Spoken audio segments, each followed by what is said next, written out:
आप सभी को गोपाष्टमी की बहुत बहुत शुभकामनाएं। हेलो एवरीवन, मेरे यूट्यूब चैनल पर आप सभी का स्वागत है।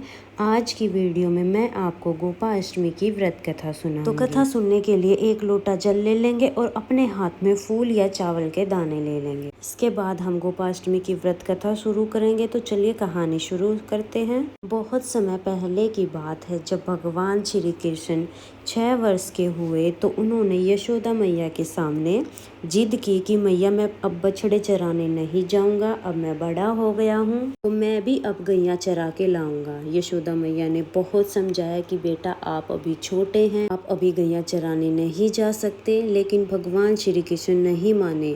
इस पर यशोदा मैया ने सारी बात नंद बाबा पर डाल दी और भगवान श्री कृष्ण से कहा आप अपने बाबा से पूछ लीजिए। भगवान श्री कृष्ण भागे भागे नंद बाबा के पास गए और कहा कि बाबा अब मैं बड़ा हो गया हूँ, अब मैं बछड़े चराने नहीं जाऊंगा, तो अब मैं गैया चराऊंगा। नंद बाबा ने भी भगवान श्री कृष्ण को बहुत समझाया, लेकिन छोटा सा बच्चा बाल हट के कारण समझ नहीं पाया।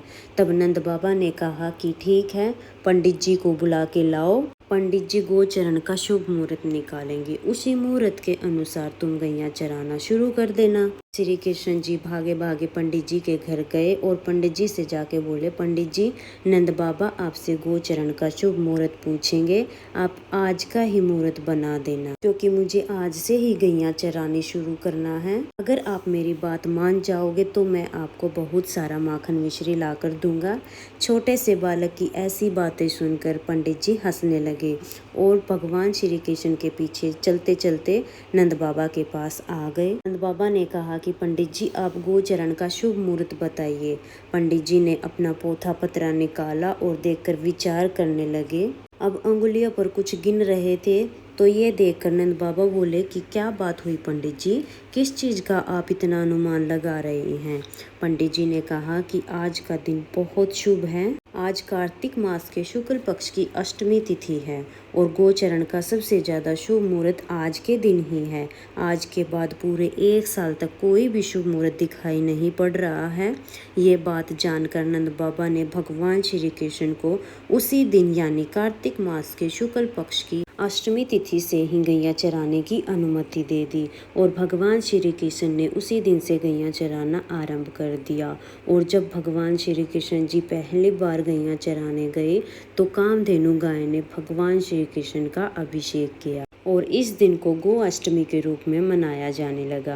गोपाष्टमी के दिन गौ माता की सेवा की जाती है, गौ माता को चारा खिलाया जाता है और इस दिन गौ माता के पैरों की धूल को मस्तक पर लगाने से भगवान श्री कृष्ण अति शीघ्र प्रसन्न हो जाते हैं। तो फ्रेंड्स, अगर हो सके तो आप गोपाष्टमी का व्रत करें। अगर आप किसी कारण से व्रत नहीं कर पाते हैं तो आप गोपाष्टमी के दिन गाय की सेवा जरूर करें और गोपाष्टमी की व्रत कथा भी हमें जरूर सुननी चाहिए।